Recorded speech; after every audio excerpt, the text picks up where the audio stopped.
대한민국 연예계에 떠도는 소문 중 가장 화려하고 동시에 가장 허황된 것 중 하나는 바로 배우 차인표를 둘러싼 380조 금수저설이다. 마치 전설처럼 회자되며 그의 이름 앞에 거대한 황금빛 아우라를 드리웠던 이 이야기는 그를 범접할 수 없는 재벌 2세의 이미지로 각인시켰고 대중의 끝없는 호기심을 자극하며 끊임없이 재생산되어 왔다.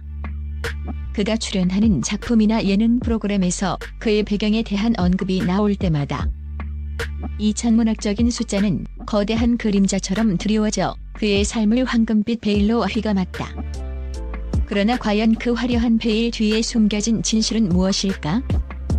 최근 유튜브 채널 미라클과 온영의 버킷리스트를 통해 차인표 본인과 그의 아내 신혜라가 마침내 그 거대한 오해의 빗장을 열어젖히며 대중의 갈증을 해소하기 시작했다. 대중이 이처럼 비현실적인 숫자에 열광하고 이를 쉽게 믿어왔던 배경에는 성공한 인물에게 숨겨진 부와 특권을 투사하려는 사회적 경향이 깊이 자리한다.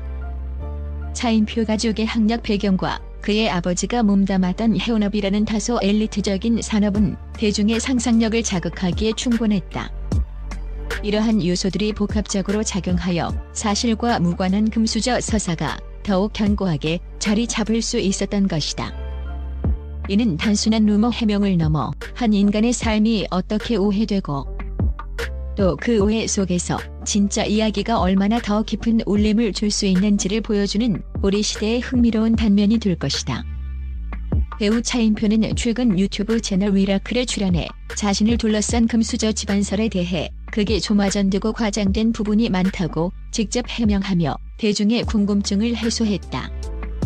그의 아내 신혜라 역시 지난해 유튜브 채널 온영의 버킷리스트에 출연하여 이 루머의 정확한 근원을 밝혔다. 신혜라는 시아버지가 2006년경 해운업에서 은퇴할 당시 우리나라 전체 수출액이 3천억 달러 정도였다고 설명하며 많은 사람들이 이 국가 전체의 수출액을 시아버지 회사의 수출액으로 오해한 것이라고 강조했다. 즉 380조라는 천문학적인 숫자가 실은 대한민국 경제의 거대한 척도였음이 백일화에 드러나는 순간이었다. 차인표의 부친인 고차수웅 명예회장은 우성해운을 창업하고 운영한 기업인이었지만 그 규모는 세간의 오해처럼 거대 재벌이 아닌 중소기업이었다고 차인표는 거듭 설명했다.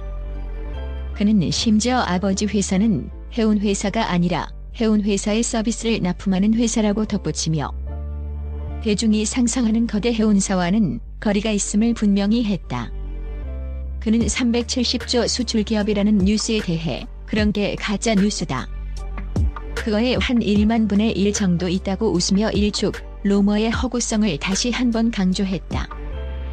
흥미롭게도 차인표는 대학교에서 경제학을 전공한 후 뉴욕에서 영업사원으로 1년간 일한 경험이 있다.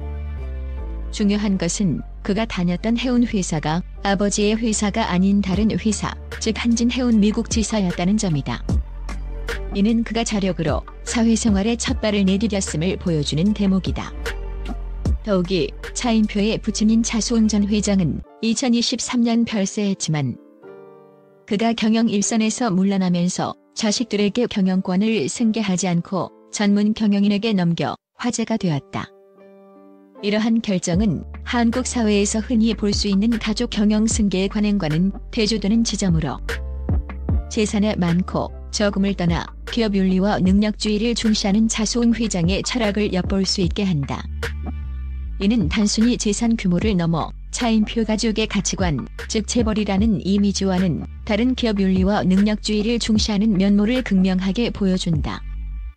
이러한 아버님의 선택은 차인표가 금수저가 아닌 자수성가의 길을 걷게 된 배경이자 그의 올곧은 인품 형성에도 지대한 영향을 미쳤을 것으로 해석될 수 있다. 차인표는 미라클에서 자신을 둘러싼 금수저 이미지와는 전혀 다른 부모님의 이혼이라는 개인적인 아픔을 가슴 저미는 고백으로 털어놓았다.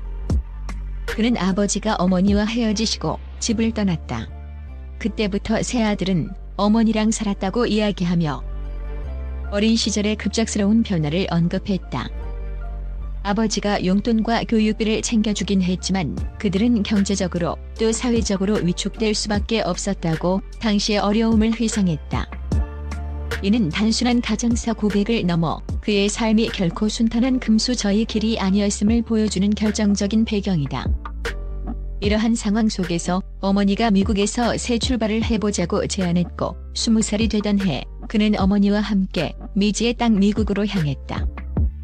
이는 단순한 유학길이 아닌 경제적, 사회적 어려움 속에서 새로운 삶을 모색해야 했던 삶의 벼랑 끝에서 움켜쥔 절박한 선택이었음을 짐작케 한다. 미국에서의 삶은 결코 만만치 않았다. 차인표는 알바도 하고 생활도 책임져야 했다고 말했다. 영어가 서툴렀던 그는 지역 커뮤니티 컬리지에서 낮에 공부하고 밤에 일했다고 당시의 고된 나날들을 생생한 필지로 그려냈다. 그는 커뮤니티 컬리지에서 좋은 학점을 받아 뉴저지 주립대학교 경제학과로 편입하여 졸업했다. 이는 그가 금수저가 아닌 오직 자신의 땀과 끈기로 학업과 생계를 병행하며 일궈낸 눈물겨운 자수성가의 증거임을 여실히 증명한다. 대학교 졸업 후 뉴욕에서 영업사원으로 1년간 일했지만 적성에 맞지 않았고 개인적인 고난까지 겹치면서 그는 직장을 그만두고 무작정 한국으로 귀국했다. 그리고 백수 생활을 하던 중 운명처럼 연기자의 길로 들어서게 되었다.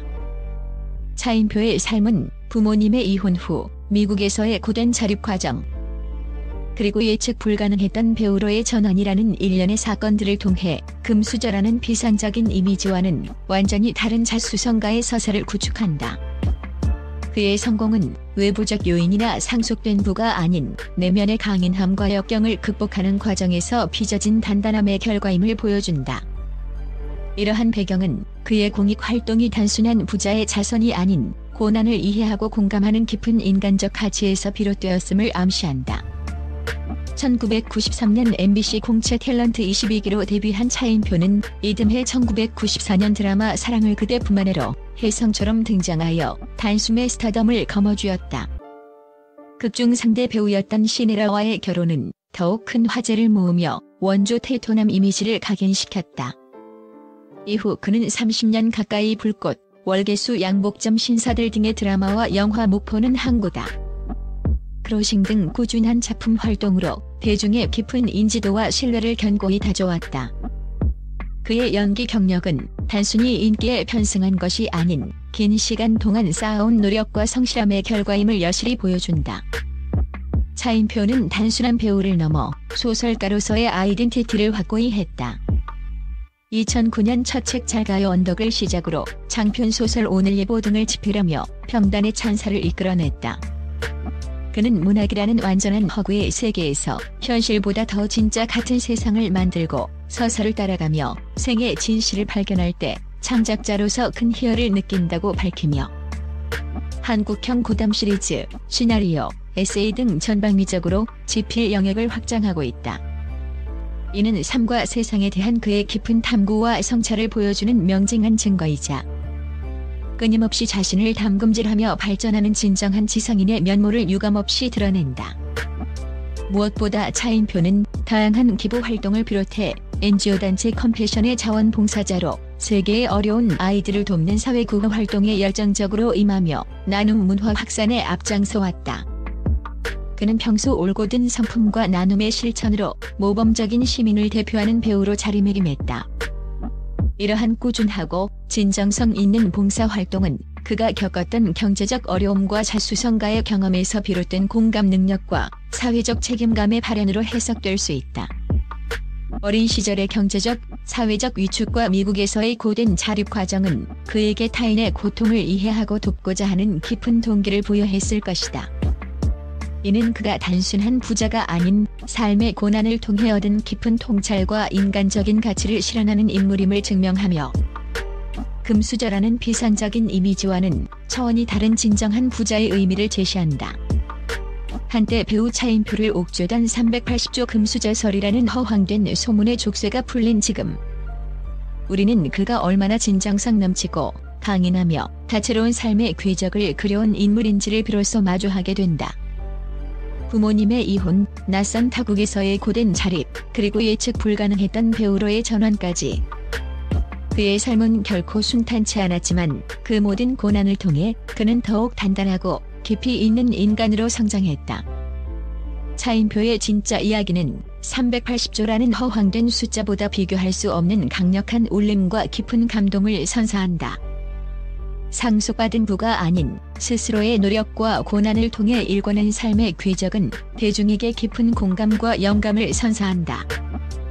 그의 삶은 우리가 흔히 좇는 물질적 성공 너머에 진정한 가치와 행복이 어디에 있는지를 묻는 질문을 던진다. 그의 아버지가 자식에게 경영권을 승계하지 않고 전문 경영인에게 맡긴 윤리적 결정.